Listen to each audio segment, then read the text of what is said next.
à l'occasion donc de ce numéro de la tribune, le 38e.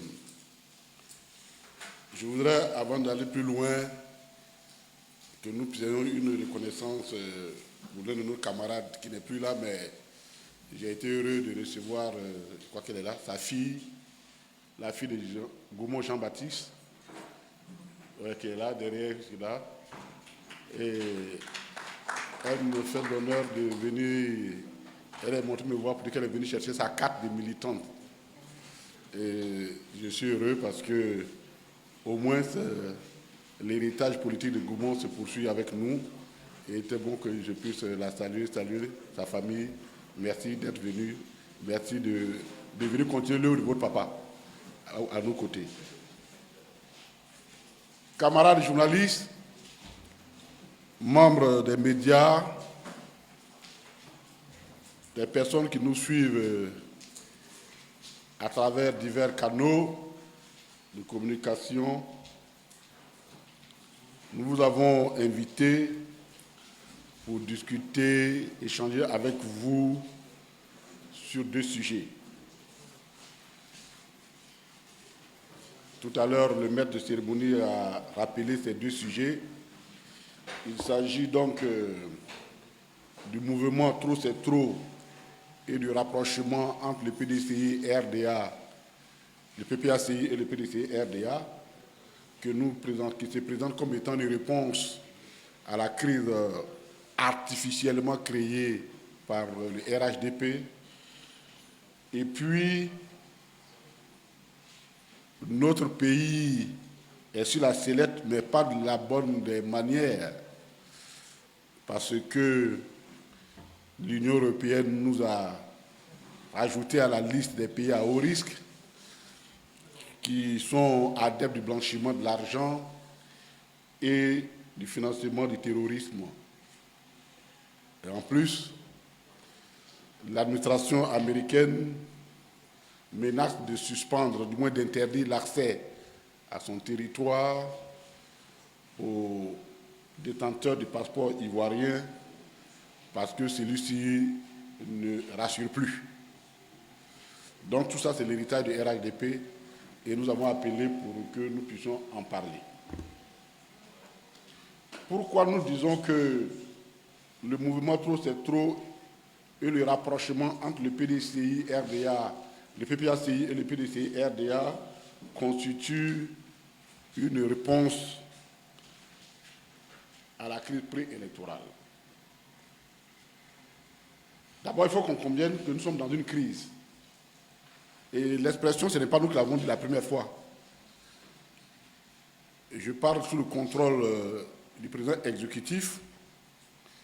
Lorsque, au sorti de l'audience que son Excellence le président Laurent Gbagbo a accordée à une délégation de l'Union africaine, le chef de délégation, en rendant compte à la presse de cette audience, a dit ceci: nous sommes venus rencontrer le président Laurent Gbagbo pour voir comment sortir de ce qui apparaît comme étant une crise.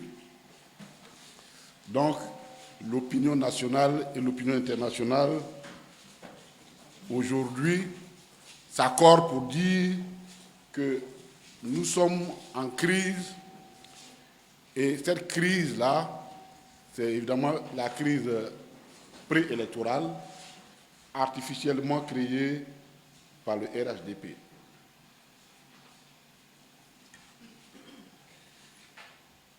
Et pourquoi nous disons que c'est artificiellement créé?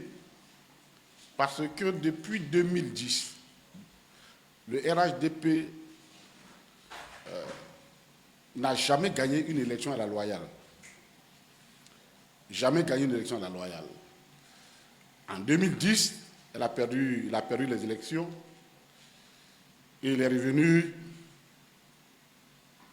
il s'est imposé comme dirigeant du pays par l'effet des armes. Et je crois que c'est cette maladie congénitale du RHDP qui continue de diriger, de gouverner son approche politique. sa gouvernance politique. Depuis lors, on vit de crise en crise. En 2015, alors que la loi lui interdisait d'être candidat, puisqu'il avait été candidat en 2010 par des mesures exceptionnelles,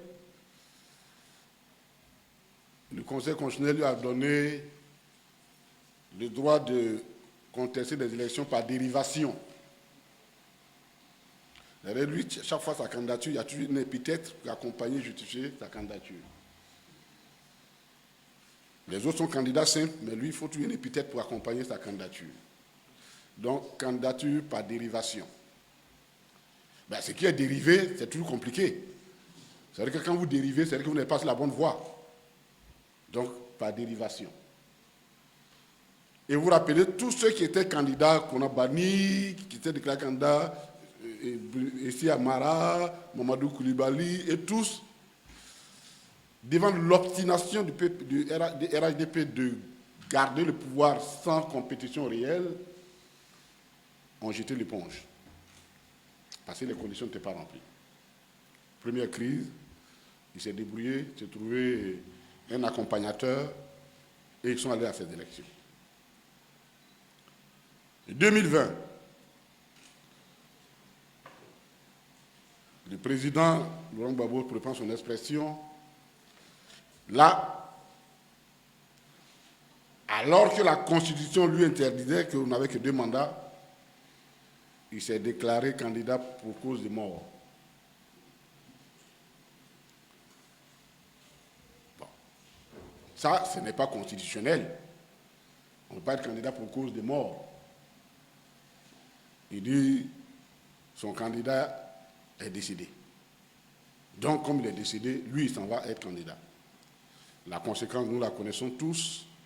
Ça s'est terminé par une violente crise électorale et qui a entraîné pratiquement, officiellement, 85 morts, mais dans des conditions atroces. Personne ne peut oublier l'image de la tête décapitée du jeune Toussaint dans la région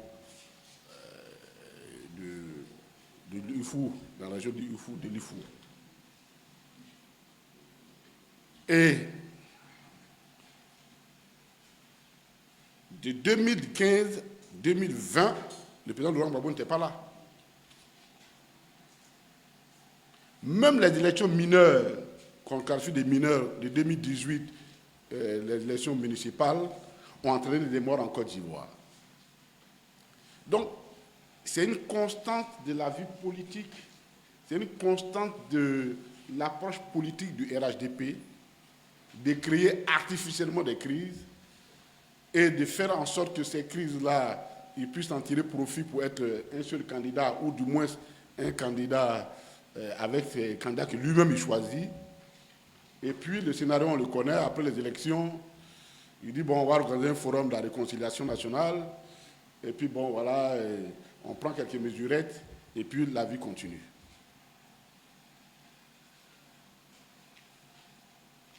Cette fois-ci, là, ça ne passera pas. Cette fois-ci, ça ne passera pas. Ni le 4e mandat ne sera accepté, ça c'est évident, c'est partagé, quelles que soient les circonstances. Même si par un cataclysme que nous ne souhaitons pas, tous ceux qui sont RHDP venant à ne plus être là et qui se retrouvent être le seul candidat, le seul membre de RHDP, ça ne passera pas.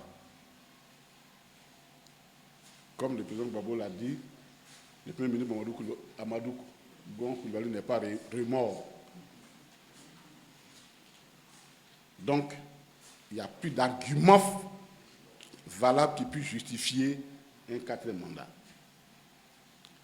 Et c'est la réponse à cela que le mouvement Trop c'est trop a été lancé, initié par le président Laurent Gbagbo. Ce mouvement-là s'adresse à tous ceux qui estiment que la Côte d'Ivoire mérite mieux que l'image que nous nous offrons aujourd'hui d'une démocratie escamotée, contrôlée et au service d'une seule personne ou d'un seul clan. Ça ne peut plus passer. Le mouvement Trop c'est trop, initié par le président Laurent Gbagbo et dont l'opérationnalisation a été confiée au président exécutif, se veut l'expression du ras-le-bol de ceux qui ont souffert de cette gouvernance.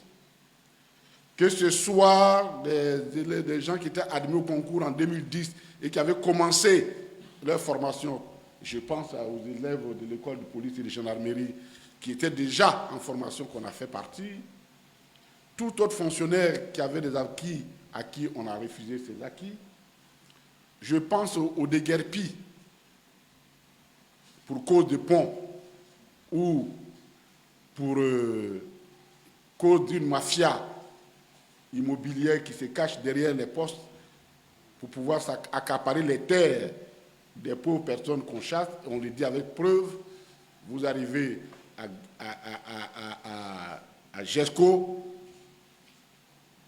et vous arrivez à Vridi, quartier abattoir, vous vous rendez compte que cette opération-là, elle n'avait été menée que par une mafia immobilière. Des tenants du RH du pouvoir du RHDP. Aujourd'hui, nous parlons, il y a un conflit entre le conseil municipal de Port-Boué et le gouverneur du district d'Abidjan sur cette question. C'est-à-dire tout se fait en hors-la-loi dans ce pays-là. Toutes ces personnes, les affamés de la vie chère, les persécutés fiscaux, tous ceux qui, chaque 2 mois, regardent leur facture d'électricité et s'interrogent comment la payer. Ce mouvement-là est ouvert à toutes ces personnes. Nous devons dire, avec le président Laurent Gbagbo, qu'effectivement, trop, c'est trop. Le 3e mandat nous a suffisamment rassasiés. Un 4e mandat, c'est l'asphyxie. On ne veut pas être asphyxié. Personne ne veut être asphyxié. Et donc, parmi ces personnes, je parle également aux déflatés de la RTI. Les gens qui travaillaient le matin, on dit, bon, on vous renvoie pour cause de position politique. Et ces personnes-là sont aujourd'hui dans la rue, des agents de la BCAO. On renvoie même sans indemnité des gens qui ont travaillé pour sauver la Côte d'Ivoire. La liste est longue. Mais c'est le mouvement Trop c'est trop que dirige, que opérationnalise le président exécutif s'ouvre à toutes ces personnes-là. Quitter les récriminations de salon. Quittons la bataille numérique. Elle a son sens, c'est vrai. Mais si vous exprimez votre désarroi et votre peine à travers les réseaux sociaux, si ça vous soulage, mais ça ne règle pas votre problème. C'est comme si quelqu'un se lève le matin, j'étais fâché, il commence à donner des coups de poing à son mur. Oui, ça te soulage momentanément, mais ça ne règle pas ton problème. Le président Gbagbo nous appelle à une coalition active,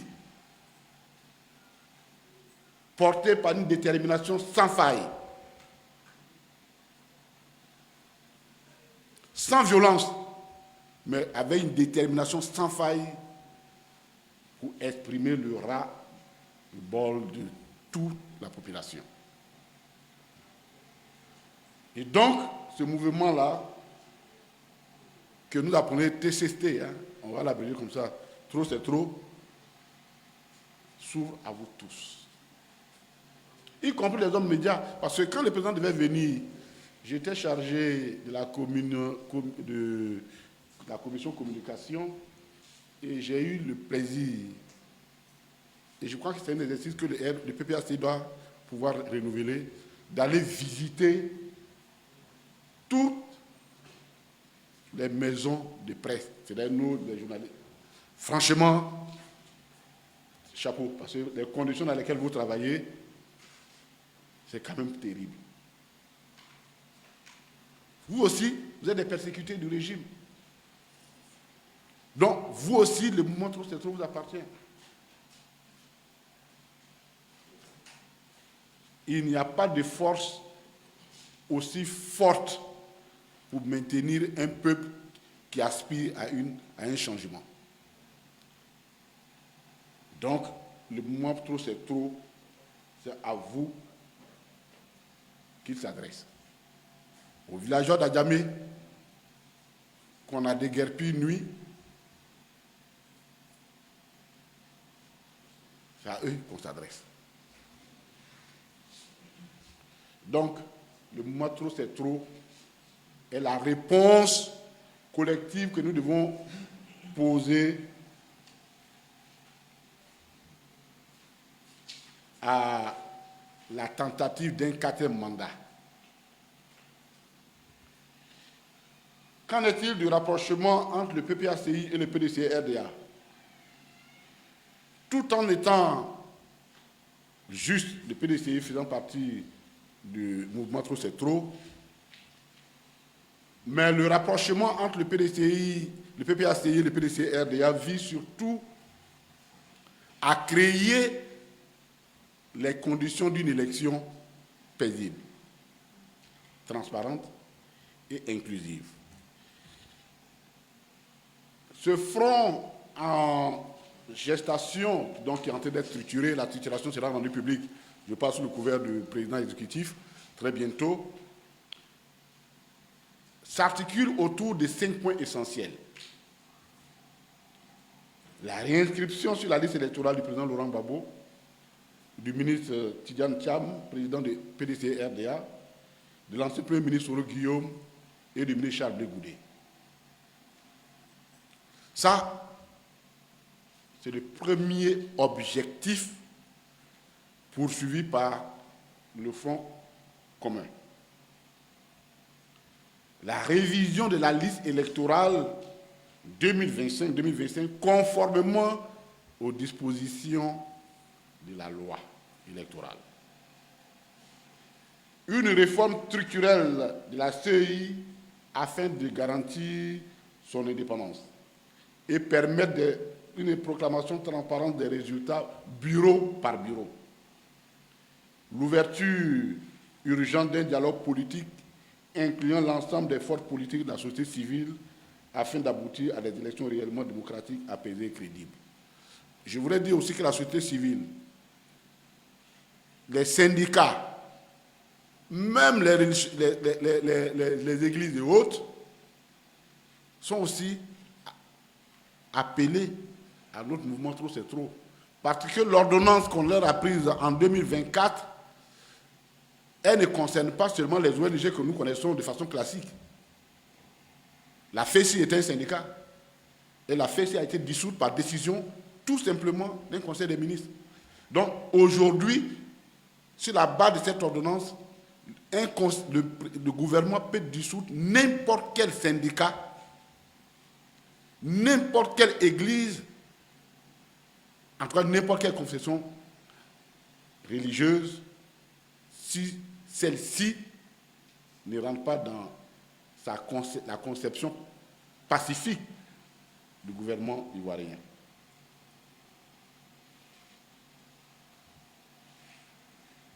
Ces deux événements, c'est-à-dire le mouvement Trop c'est trop, et puis le rapprochement entre le PPAC et le PDC-RDA, expriment les aspirations profondes de la quasi-totalité des Ivoiriens qui veut s'opposer à un 4e mandat, ou alors à un passage de témoins intraclaniques sous le couvert d'une élection truquée de laquelle seraient exclus les principaux adversaires. C'est-à-dire, le RHDP veut choisir qui va être son candidat, qui va être son adversaire. Bon, autant dire qu'il n'y a plus d'élection, et puis on passe à un régime monarchique, et puis les problèmes sont réglés. Sur la question de l'inclusivité des élections, la candidature du président Laurent Gbagbo, on ne cessera pas de le dire, et on le dira tous les jours, reste non négociable pour nous. C'est-à-dire, on peut épiloguer sur tout.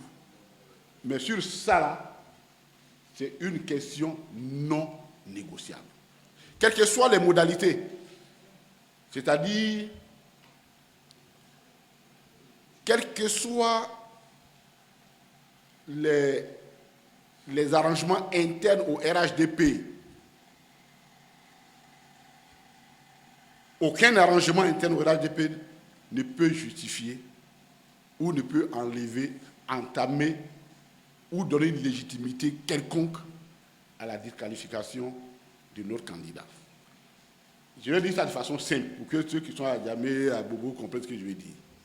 Parce que le français, peut-être, ça peut paraître un peu compliqué. Je vais dire que ce soit Ouattara qui soit candidat, que ce soit parce que sous la pression populaire, il n'est pas candidat et qu'il cherche quelqu'un d'autre dans son camp, ça c'est leur affaire à eux. Ça ne peut pas empêcher la candidature du président Laurent Gbagbo. Je vais encore être plus explicite. J'entends des gens dire, on lui le dit, parce qu'en rencontre, on lui le dit, mais est-ce que si Ouattara désiste, est-ce que ça vous gênerait que le président Gbagbo soit écarté? Bon, j'ai dit que c'est des questions provocatrices, parce que je ne vois pas les liens entre quelqu'un qui ne peut pas briguer parce qu'il a dépassé les limites constitutionnelles, et puis quelqu'un qui peut être normalement candidat. Je ne vois pas où les deux sont liés. En tout cas, moi je ne sais pas cru. Quand le président Bédier est mort, personne n'est venu demander à le président Gbagbo pourquoi tu n'es pas mort, mais Ouattara pourquoi tu n'es pas mort. Je ne sais pas si vous voyez, les gens essaient de lier des choses qui n'ont rien à voir avec. Donc, notre réponse est la suivante.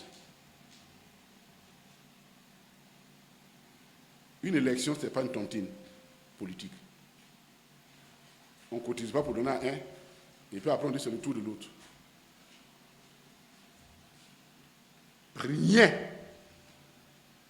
quel que soit l'arrangement, et je le dis pour ici, et je le dis aussi pour ailleurs,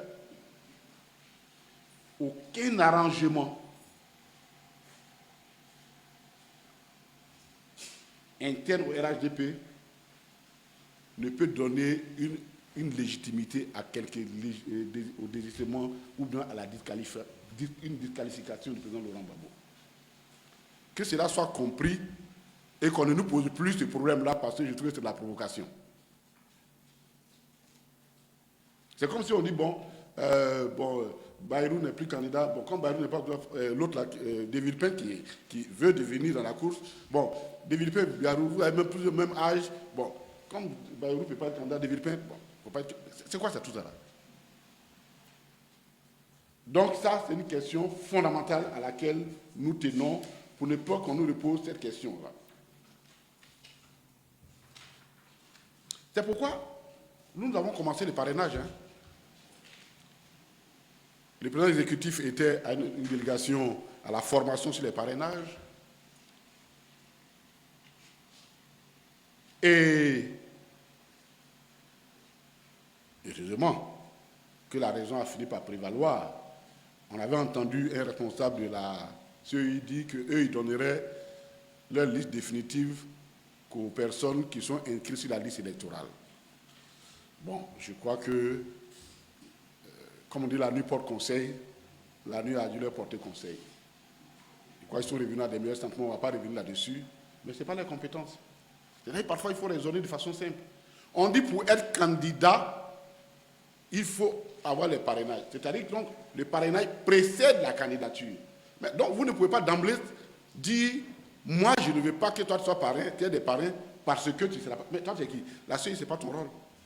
Ton rôle, c'est de ramasser toutes les filles, tous les parrainages, toutes les données et aller déposer au Conseil constitutionnel. Et puis, le débat a lieu là-bas. Heureusement, qu'ils sont revenus aux meilleurs sentiments, et c'est tant mieux. C'est dire aussi que notre détermination peut porter des fruits.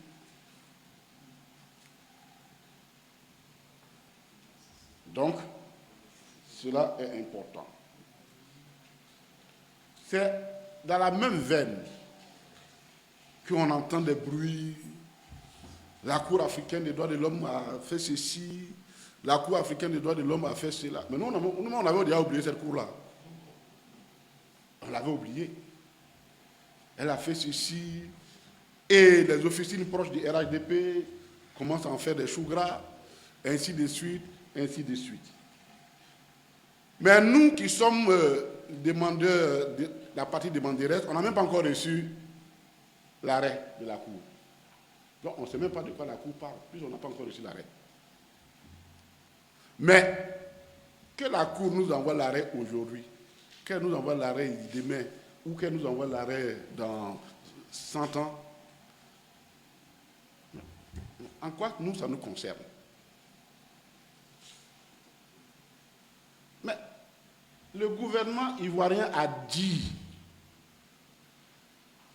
depuis 4 ans, bientôt 5 ans, une décision a été prise en septembre,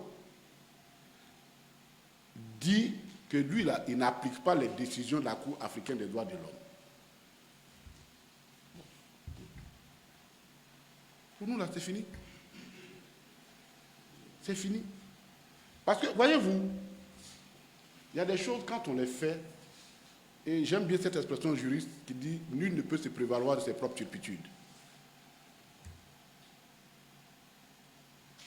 La Cour a pris une décision pour préserver les intérêts du président Laurent Gbagbo. Posons-nous la question. Si le gouvernement avait appliqué la décision de la Cour, et que le président Laurent Gbagbo ait été candidat en 2020, et qu'il ait été élu, il serait le président actuel. Donc, 5 ans après, la Cour prend une décision pour dire tes intérêts du côté là, bon, c'est pas ça, hein. On aurait fait quoi? On allait annuler les élections? Est-ce qu'on allait annuler les élections de ce pays-là? Donc, pour moi, c'est tellement simple. Pour nous, au PPACI, c'est un non-événement. C'est un non-événement.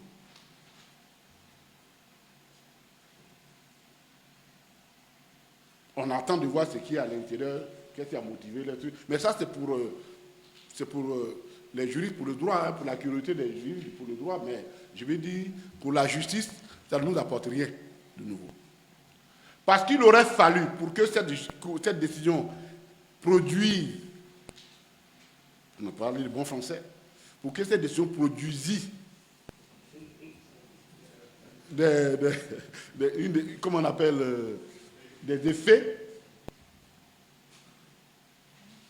qu'on inscriva en amont le nom du président Laurent Gbagbo.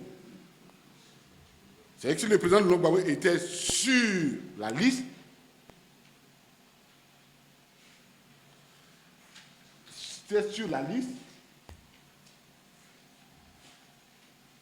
de, comment on appelle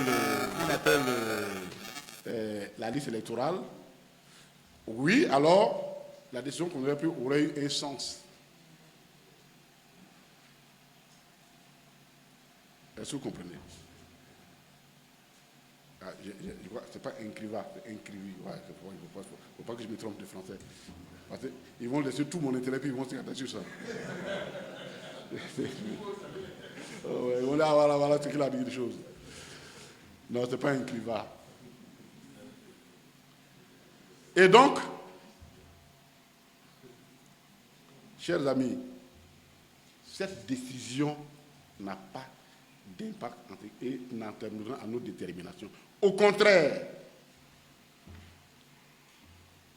cela doit nous mobiliser davantage. Parce que de toute façon, ce pays-là, il y a une jurisprudence qui est bien établie maintenant, hein, qu'une décision de justice n'a jamais empêché quelqu'un d'être candidat en Côte d'Ivoire. Hein. Sinon, le président du RHDP, qui est le président de la République, aujourd'hui, ne le serait pas. Hein. Donc pourquoi voulez-vous que ça change quelque chose aujourd'hui? Pourquoi voulez-vous que ça change quelque chose? Non. Non. Les militants et militantes du PPACI, les sympathisantes et sympathisants du PPACI, vous tous qui croyez que la Côte d'Ivoire doit avancer,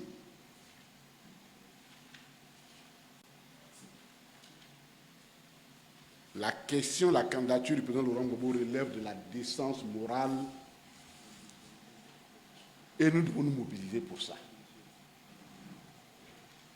Nous devons nous mobiliser pour ça.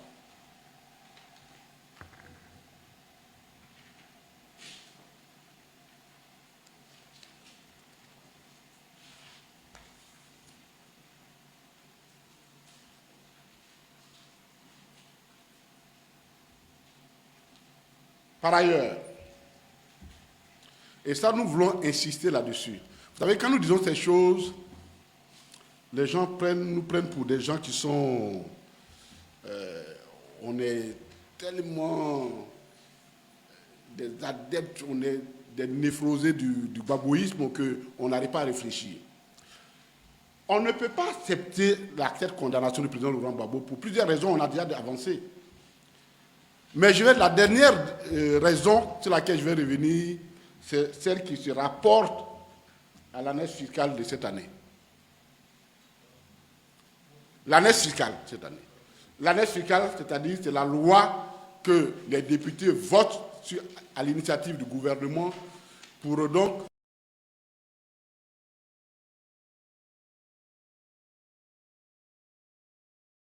je vais vous lire l'alinéa 2 de son article 28. Voici ce que dit l'alinéa, et je vais vous expliquer. Ça me prendra au moins 3-4 minutes pour que vous compreniez. Les dépenses de salaire concernant la période post-électorale de décembre 2010 à avril 2011, écoutez bien, les dépenses de salaire, ce n'est pas un communiqué du PPACI, hein. Nous sommes en train de vous lire la loi des finances. Les dépenses de salaire concernant la période post-électorale de décembre 2010 à avril 2011, imputées au compte 470 de la balance générale des comptes du Trésor par les comptables généraux payeurs et au compte d'attente par les comptables déconstantés du Trésor sont annulées. J'explique terre à terre pour qu'on comprenne. Le gouvernement actuel dit qu'il ne reconnaissait pas que le président Gbagbo et son gouvernement ont détourné, ont volé la BCAO et ont détourné de l'argent. Et que donc, on a condamné le président Laurent Gbagbo pour ça. Nous tous, on nous a condamnés pour ça. Et puis, 5 ans après, même pas, 10 ans, oui, bientôt 2011, maintenant ça fait... Non, pratiquement bientôt 15 ans. Dit ceci, oh, mais c'est pas grave. Nous reconnaissons qu'effectivement, il s'agissait des salaires qui ont été payés aux fonctionnaires et agents de l'État de Côte d'Ivoire. Nous vous demandons donc de passer les écritures comptables correspondant à cette réalité financière et budgétaire. Voici ce que ça veut dire. Il n'y a pas eu de vol, ce sont des salaires, et non, nous vous demandons de les comptabiliser comme tels pour que les comptes de l'État soient des comptes propres. Ça, je dis bien, ce n'est pas un communiqué du PPACI. Hein.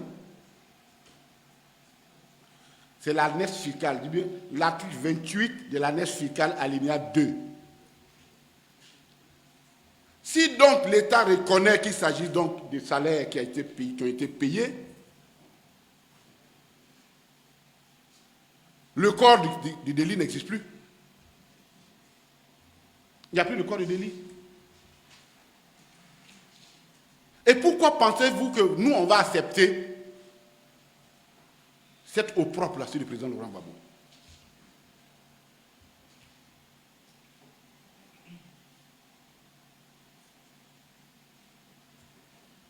Ce n'est pas nous. Je le dis et je le répète. Le gouvernement, les 200 millions d'euros que l'Union européenne leur a donnés en disant que c'est pour payer les arriérés des salaires, là, ils n'ont qu'à venir expliquer aux Ivoiriens ce qu'ils en ont fait. Parce qu'à partir de cette note-là, tu ne peux pas dire qu'il y avait des arriérés des salaires, puisque tu reconnais qu'ils ont été déjà payés et tu demandes qu'ils soient régularisés. Donc, chers militants, chers Ivoiriens, peuple du Côte d'Ivoire,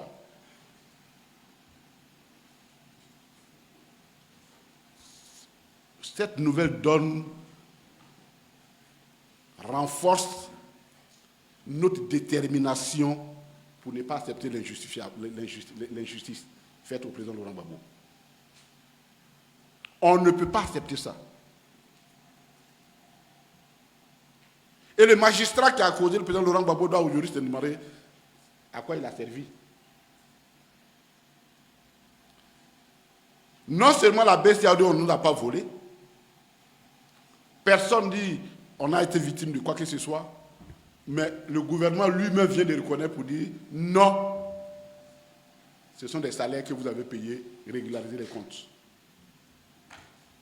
Et puis nous, on va s'asseoir pour accepter, sur la base du faux, qu'on accuse notre leader, on jette le propre sur lui. Lui qui a fait de la vertu, du moins de la probité morale vis-à-vis de l'argent, sa vertu cardinale, vous pensez que nous allons accepter que sa vie politique s'arrête sur une telle opprobre? On va accepter ça? Nous n'accepterons pas ça. Ça, c'était pour que vous compreniez le nouvel élément qui vient renforcer les preuves de ce qu'il n'y a jamais eu de vol et que tout cela relève d'une cabale bien calculée par rapport donc à l'élection du président Laurent Gbagbo. Nous irons aux élections. Nous gagnerons les élections.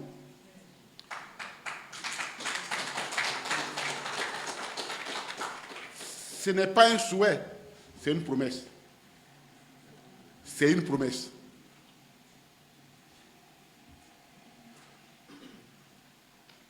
Il faut que le printemps des vices s'estompe pour laisser éclore celui de la vertu. Depuis 2010, le vice est érigé en règle et la vertu souffre. La vertu veut reprendre sa place. Et la vertu, en Côte d'Ivoire, tout le monde sait, est incarnée par une personne. Elle s'appelle Laurent Gbagbo. Et c'est la raison pour laquelle quand il dit je vais visser les écrous, ça a tout son sens. Il faut ramener la vertu en Côte d'Ivoire.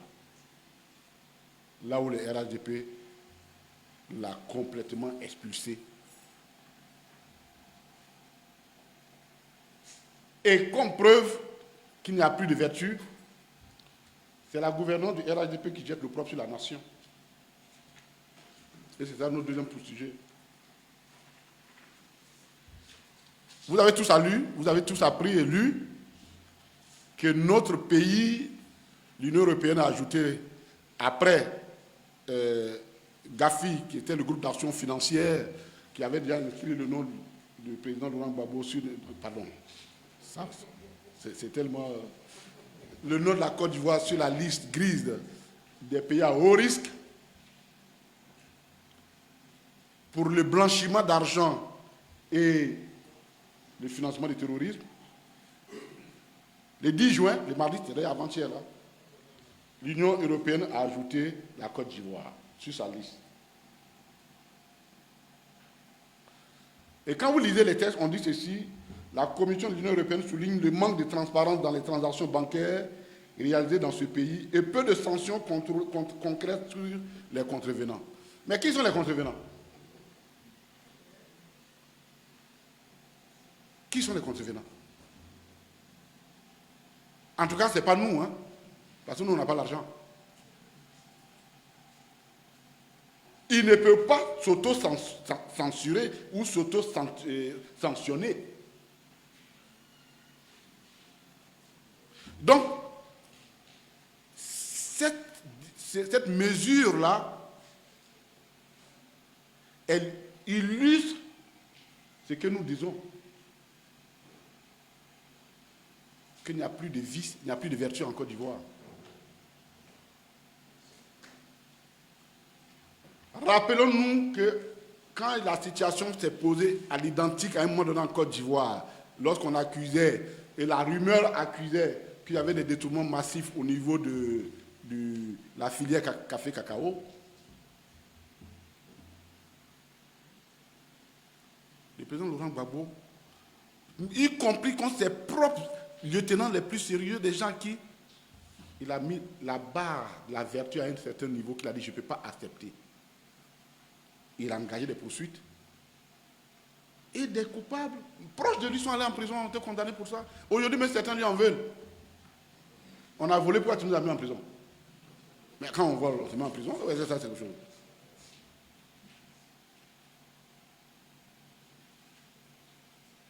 N'oublions pas, ça va être douloureux, sa propre assistante personnelle a été prise à défaut et le président Laurent Gbagbo, en son temps, n'a pas épargné le niveau de vertu qu'il avait.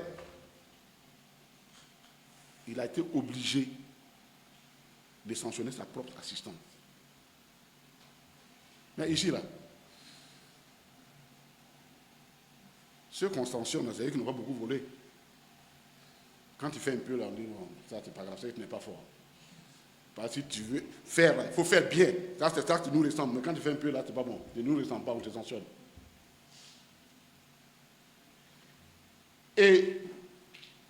Mais pourquoi pensez-vous que nous sommes dans cette situation-là? Mais il y a plusieurs raisons.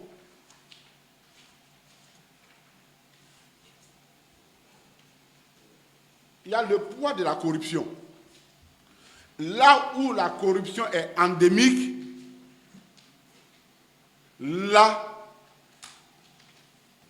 prévaut le blanchiment d'argent.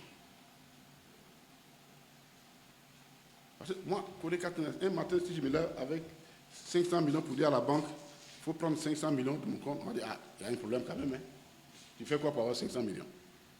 Donc, quand on vole l'argent, on ne le garde pas quelque part. On ne le va pas à la banque, on le cache. Et quand on le cache, vous savez, on fait quoi? C'est là, ouais, maison qui pousse là, partout, qui est passée par là, où est les boulangeries. Chaque 200 mètres, il y a boulangerie. On ne sait même pas finalement. On nous disait qu'avant, c'est les Baoulés qui mangeaient le pain. Maintenant, on dit que tout le monde mange le pain chaque matin. Tout le monde le pain ici. À chaque 100 mètres, vous trouvez une boulangerie. Et puis, c'est le même nom. Paris Délices, café des choses, délices de tir, pain d'or, baguette d'or, sucré d'or. En fait, tout est... Mais c'est ça qu'on appelle les méthodes de blanchiment d'argent. Donc, là où la corruption est endémique, là prospère le blanchiment d'argent. Deuxième raison, l'économie de la drogue. Avant, la la drogue, là, on disait, ah, ça c'est trop compliqué. C'était vraiment quelque chose d'assez... Ah, maintenant, là, c'est... Là, ils auront de mettre ça dans le PIB, hein, mais si on met la part de la drogue dans le PIB, peut-être notre PIB va atteindre, cette proportion va être à un niveau qu'on ne pourra pas contrôler. Et je dis bien, je rappelle très bien le procès de ceux qu'on a soupçonné à un moment donné de faire la drogue. Il y a un Italien ou quoi qui avait... Il allait au procès, il a dit, mais vous là, vous nous fatiguez. Il dit, la Côte d'Ivoire, là, avant, pour faire passer 1 kg de drogue en Côte d'Ivoire, il fallait payer 10 à 15 millions. Il fallait dépenser 10 à 15 millions. Maintenant, il y a même des comptes. C'est-à-dire, il y a des comptes, ils ont solde. Ici, maintenant, même avec ce gouvernement-là, on a soldé, il y a solde. C'est-à-dire, ce n'est plus 10 millions. Avec 3 millions, là, tu as 1 kg de preuve qui passe ici. Donc, pourquoi voulez-vous... Là, il faut embarquer dans ça. Pourquoi voulez-vous que votre pays ne se constitue pas la plaque tournante de la drogue? Et aujourd'hui, la Côte d'Ivoire fait partie, depuis en tout cas 2010, 2011, la Côte d'Ivoire fait partie des plaques tournantes de la drogue en Afrique. C'est connu. Mais l'argent de la drogue, là, ça va où? Il faut blanchir l'argent de la drogue.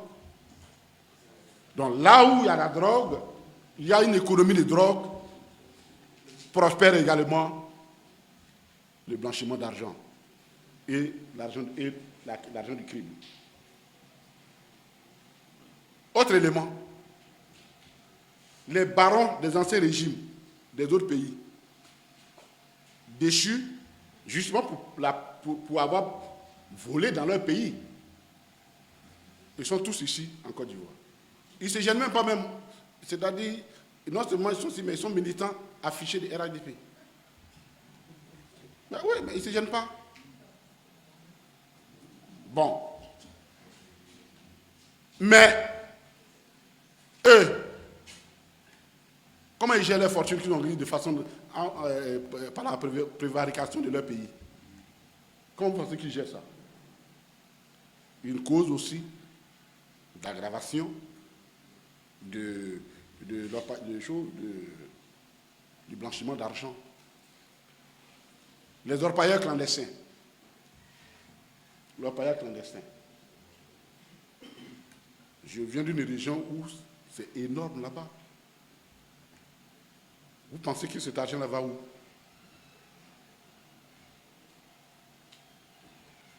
Donc,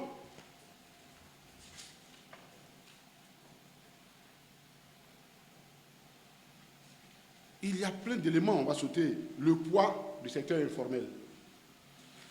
À Adjamé, il est estimé en moyenne 30 à 40 milliards de francs CFA, l'argent qui circule en un seul jour à Adjamé, la masse monétaire qui circule. C'est des activités légales. Mais comme le système bancaire est ce qu'il est, les gens, ils manipulent l'argent. Mais quand quelqu'un garde l'argent, qui manipule l'argent, là, il fait quoi? Quand ça ne rentre pas dans un circuit bancaire, ça sert à quoi? Il faut le blanchir à un moment donné. Il y a donc plusieurs raisons. Donc la question n'est pas d'ordre institutionnel, elle est d'ordre structurel. Elle est même d'ordre matériel, c'est-à-dire dans le subconscient, dans la matière même, la gouvernance du RHDP, tout cela concourt effectivement à la promotion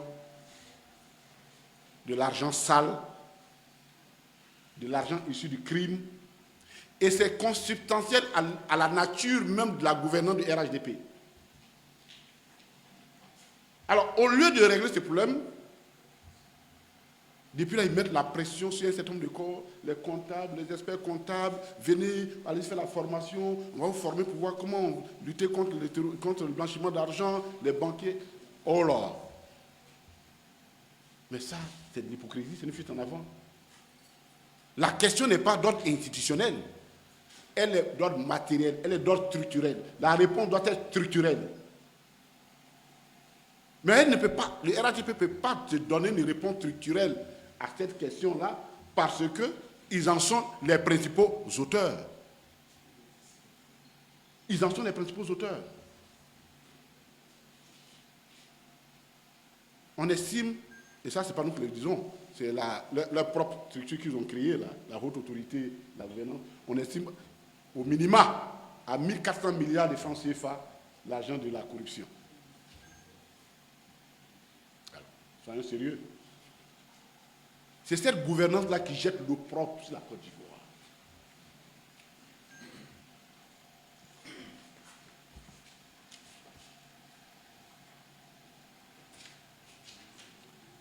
Le RHDP est un système, je dirais, naturellement tourné, sa gouvernance favorise ce genre de situation. On ne récolte pas des raisins sur du figuier.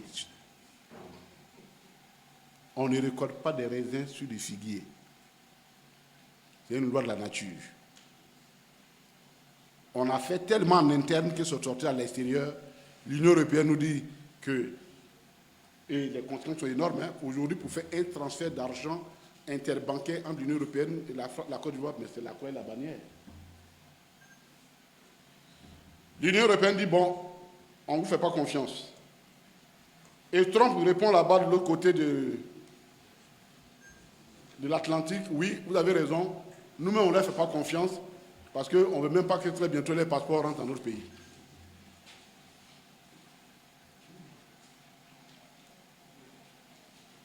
Pourquoi? Parce que votre passeport là, il n'est pas fiable.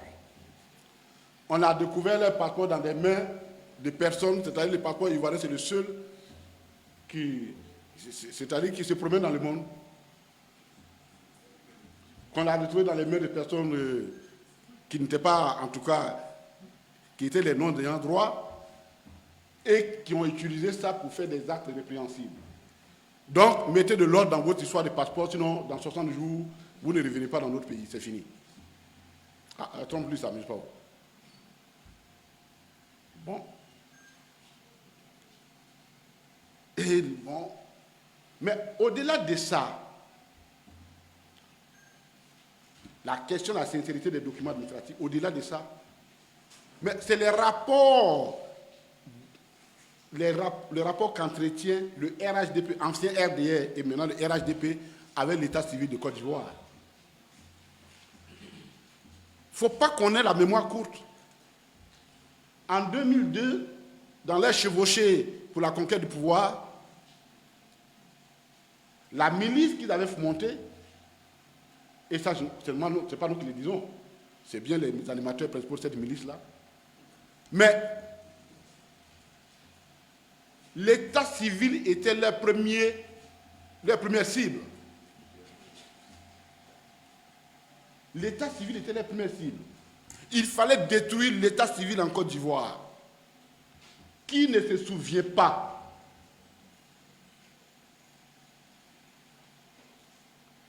de ces images des registres d'état civil déchirés qui jonchaient les sous-préfectures et les mairies sous leur contrôle? Ils en avaient fait leur objectif principal.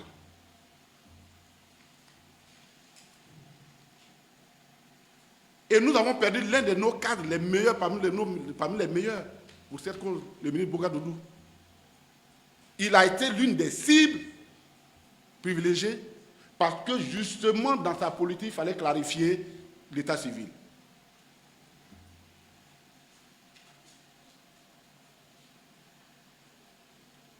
Donc, naturellement, le RHDP n'a jamais voulu d'un état civil sérieux dans notre pays.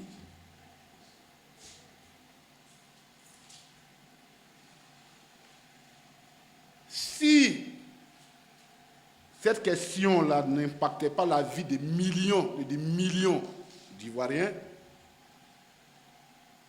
on l'aurait même applaudi pour dire que c'est l'effet, le retour de l'effet boomerang. Parce que c'est eux qui sont à la base de ça. À un moment donné, ils ont trouvé que c'était juste dans un pays qui n'y a pas d'état civil. Parce que si je m'appelle Koné, je ne dois pas avoir d'état civil ivoirien. pour faire la part des choses entre moi connais ici et le connais d'ailleurs. Ça a été le cheval de bataille. La conséquence, c'est quoi aujourd'hui?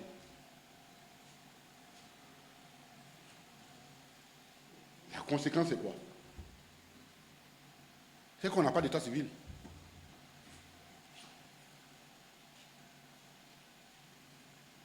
C'est que nos passeports, là, on peut les acheter à la minute qui suit. Et du coup,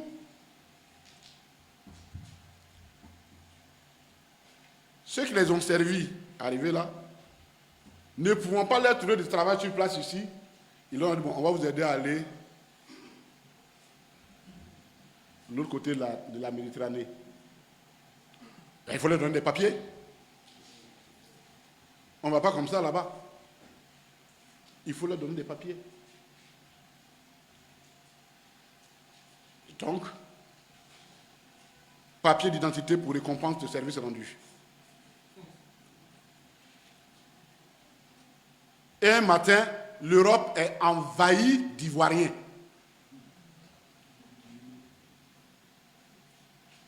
On les appelle, on dit, bon, on ne comprend pas votre affaire.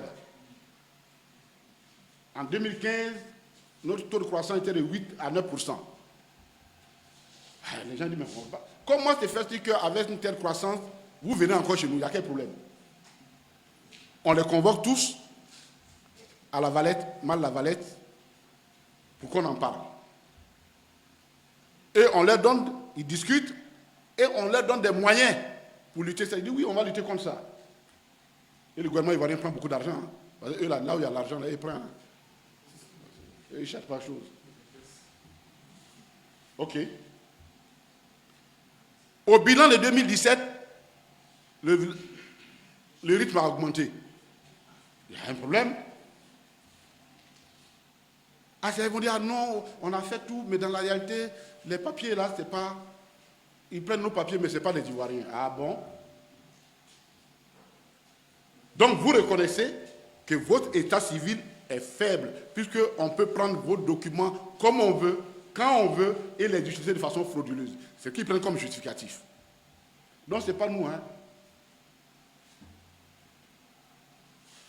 Ce n'est pas des Ivoiriens. Ben, parfait. Si donc ce n'est pas des Ivoiriens, si donc ceux qui vont là-bas, les passeports, les documents ivoiriens, vous doutez d'eux, pourquoi voulez-vous qu'on ait confiance à la liste électorale ici? Puisqu'elle a été établie à partir des mêmes documents. Pourquoi le passeport de la carte d'identité ivoirienne utilisée par un non-ivoirien et comment on appelle, serait contesté en France, en Italie, ailleurs, et ici on l'accepterait? Pourquoi? Pourquoi on l'accepterait? Donc, ils reconnaissent que l'état civil ne marche pas. Donc, on n'a qu'à tirer toutes les leçons. Donc, quand nous disons qu'il faut faire l'audit de la liste électorale, ce n'est même pas des caprices. C'est vous-même sur la base de vos propres déclarations.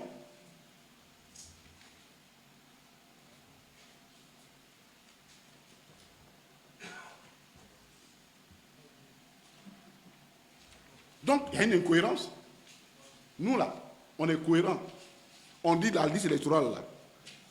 Sur la liste électorale de 2021, 23, il y avait 2 millions à 3 millions de personnes qui ne remplissaient pas les conditions de l'énonce. Bon. La même liste électorale, alors qu'il n'y a que 900 000 personnes seulement qui ont été inscrites, nouvelles personnes, maintenant, de 3 millions, on est passé à 6 millions de personnes qui ne remplissent pas les conditions. Donc, la manipulation, elle est sortie d'où?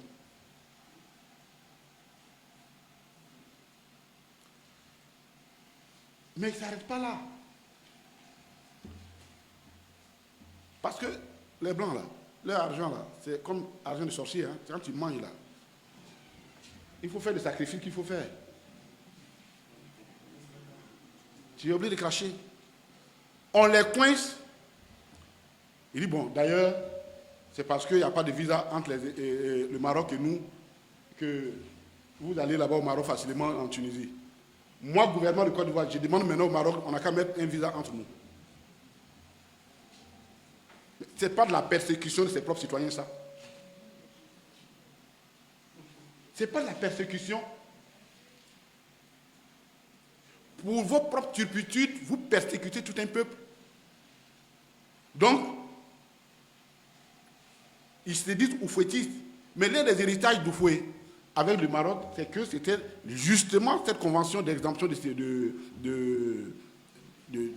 visa qu'Oufoué avait signé avec le roi Mohamed VI. 5, non? C'était 5, le père. Hassan II. C'est pas Hassan II qu'il a négocié ça. C'est la même chose qu'il a négocié avec Bourguiba, avec la Tunisie. Eux, ils viennent dire maintenant, pour qu'on puisse être présentable devant l'Union européenne, on demande que vous mettez un visa. Autre conséquence, parfait, les gens mettent les visas. La conséquence aujourd'hui, Air Côte d'Ivoire ne peut plus voyager au Maroc. Air Côte d'Ivoire est obligé de fermer le Maroc, la destination au Maroc. Pourquoi? Parce que ce n'est plus rentable. Là où l'un Ivoirien pouvait se lever le jeudi pour dire je m'en vais à Casablanca, à Rabat, avec ma famille pour passer un week-end, il faut qu'il aille s'aligner pour faire un visa. Il dit mais je ne vais pas. Le Maroc, qui était une destination privilégiée de Air Côte d'Ivoire, aujourd'hui, Air Côte d'Ivoire est obligé de fermer sa destination au Maroc. Pourquoi? À cause des turpitudes du RHDP. Donc, non seulement ils signent des conventions avec des avantages princiers avec une compagnie étrangère, aérienne étrangère, mais en plus, les destinations de la compagnie nationale, ils font tout pour fermer. Ça, là, c'est quel gouvernement, ça, là? C'est quel gouvernement, ça?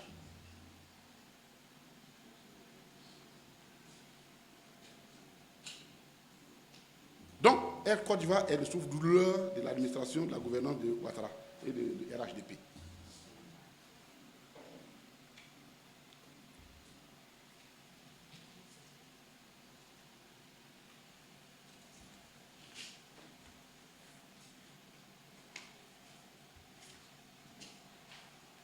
Au total, « 15 années après avoir promis des solutions aux problèmes des Ivoiriens, le RHDP est devenu lui-même le seul et l'unique problème de la Côte d'Ivoire. Il n'a plus de solution. Lui-même, il constitue l'unique problème de la Côte d'Ivoire.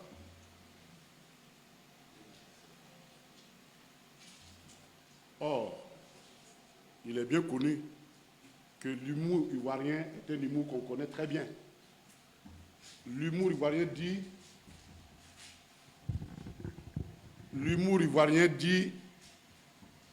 nous on ne dit pas dans mauvais rêve. Cauchemar de 15 ans, là, c'est trop.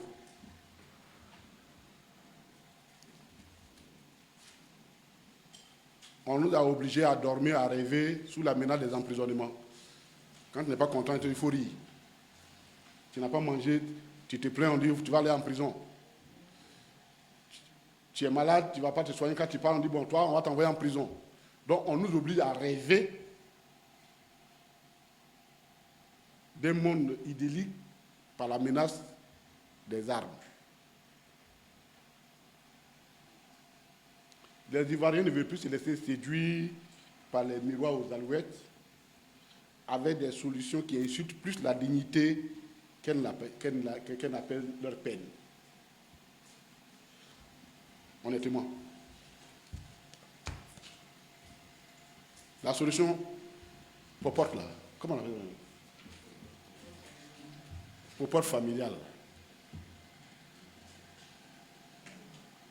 Comme les Ivoiriens, c'est des moqueurs. Il y a un qui a fait un calcul bizarre. Il m'a envoyé, il dit, quand tu vas faire ta tribu, il faut leur dire, hein, moi mes calculs là, ça ne tombe pas.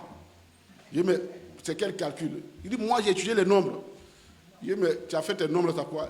Il a fait un calcul, il me dit, ça correspond à 12. 12, ce n'est pas un bon nombre. Donc, ça, c'est un rite. C'est un rite qu'ils sont en train de faire sous le couvert de Popote. Pourquoi c'est seulement 2000 personnes qui prennent?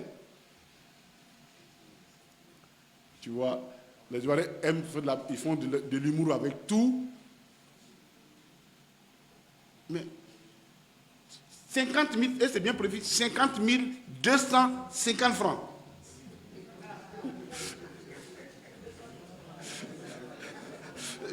Les 250 000 francs, les 250, c'est les frais de transfert, quoi. Ah, c'est les frais de Wave. Mais les frais de Wave font faire 500 en principe, non? Mais si c'est. Bien, les frais de Wave, c'est pas 1 franc, c'est 1%, non? Donc si c'est 50 000, ça doit faire 500. Donc 250 là. En fait, c'est la moitié, donc le gars doit payer le reste, quoi. Non, soyez sérieux. Soyez sérieux. À quelques mois des élections, on trouve cette innovation. 50 250 francs, on envoie des gens, on dit bon, il faut. Soyez sérieux. La Côte d'Ivoire mérite mieux que ça. La Côte d'Ivoire mérite mieux que ça. La Côte d'Ivoire mérite mieux que le mépris qu'on lui sert. C'est pourquoi c'est lui qui incarne au mieux les aspirations du peuple.